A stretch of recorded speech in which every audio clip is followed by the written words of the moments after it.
Have you ever really stopped to think about the engine running your entire life? You know, the one inside your head, your brain.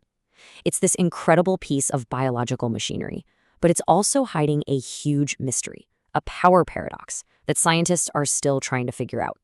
So let's just dive right in and get to the heart of it. This is the big question right here. How is it possible that this one pretty small organ is the single biggest energy hog in your whole body? I mean, it just seems totally out of proportion. And to really get a feel for just how wild this is, you got to see the numbers. Okay, so let's start with its size.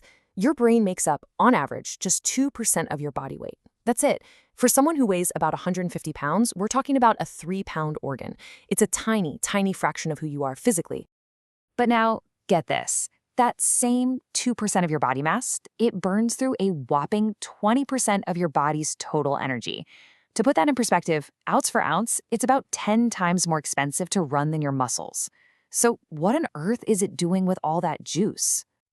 Now, here's a fun comparison to really put that energy use into context. Your brain, the thing that can dream up symphonies, design skyscrapers, ponder the universe, it runs on about 20 watts of power. Your laptop, that probably needs around 80 watts. So even though it's a huge energy drain on our bodies, the brain is also somehow incredibly efficient. The real question is, where are those 20 watts actually going? So I think most of us would guess that the main energy cost comes from all that hard work of thinking, right? What scientists call computation. But it turns out that really common assumption is completely backwards.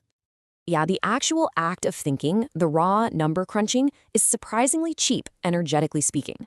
The real energy hog, the process that just devours the brain's budget, is something else entirely. And to get it, we need to quickly define two key ideas. So on one hand, you've got computation. That's your brain actually processing information. Like you see a friend's face in a crowd and your brain goes, oh, that's Sarah. Then there's communication. This is just moving that information from point A to point B, completely unchanged, like the signal traveling from your eyes to your brain. One seems way more complicated than the other, doesn't it? Well, here is the big reveal. Just look at that difference. It's not even close. The energy that's spent on just shuffling information around inside your head absolutely dwarfs the energy spent on actually thinking about it. And here's the number that blows my mind: 35. According to research from the National Institutes of Health, the physical machinery for communication burns 35 times more power than the machinery for computation. It's insane.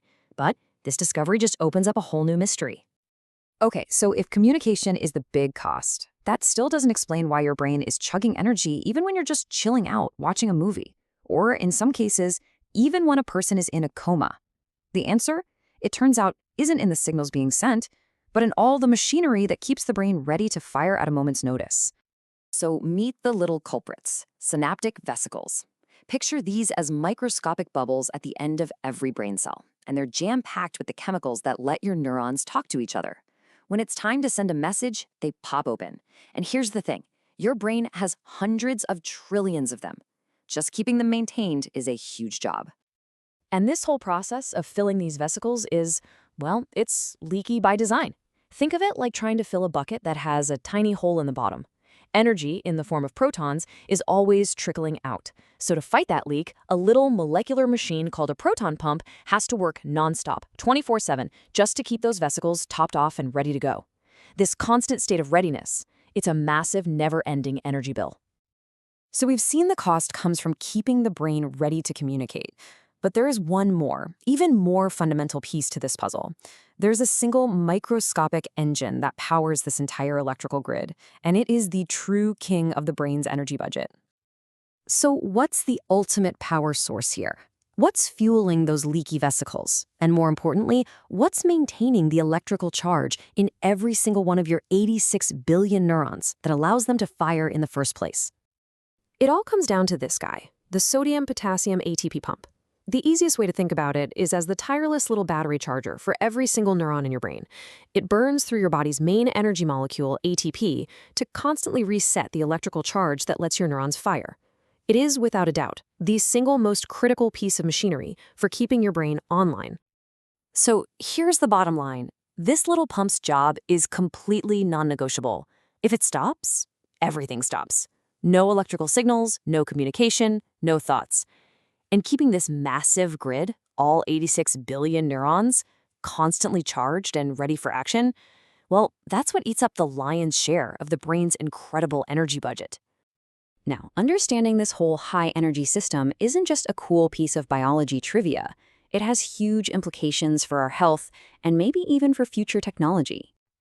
Because this system is so demanding, it's also incredibly fragile. When the energy supply starts to fail or the machinery itself starts to break down, the results can be absolutely devastating. And this is especially true when we talk about neurodegenerative diseases. And this right here really shows you what's at stake. Studies have found that somewhere between 60 and 90% of Alzheimer's patients show a drop in the activity of that critical battery charger pump. In fact, these energy shortages in the brain are now seen as a key player in these awful conditions. This leads us to a really fascinating idea for treatment, summed up perfectly by Dr. Timothy Ryan at Weill Cornell Medicine. He basically asks, what if we could just turn down the brain's idle? If we could find a way to safely reduce this constant energy drain, it could be a game changer, maybe protecting the brain from the kind of damage we see in these diseases. And that's really the thought I want to leave you with. The brain's huge power bill isn't the price of thinking, it's the price of being ready to think at any given second. It's an evolutionary trade-off that we made for speed. Understanding that doesn't just solve a cool biological mystery, it opens up brand new doors for treating some of our most devastating brain disorders. So you have to wonder, what could we achieve if we just found a way to safely turn down that idle?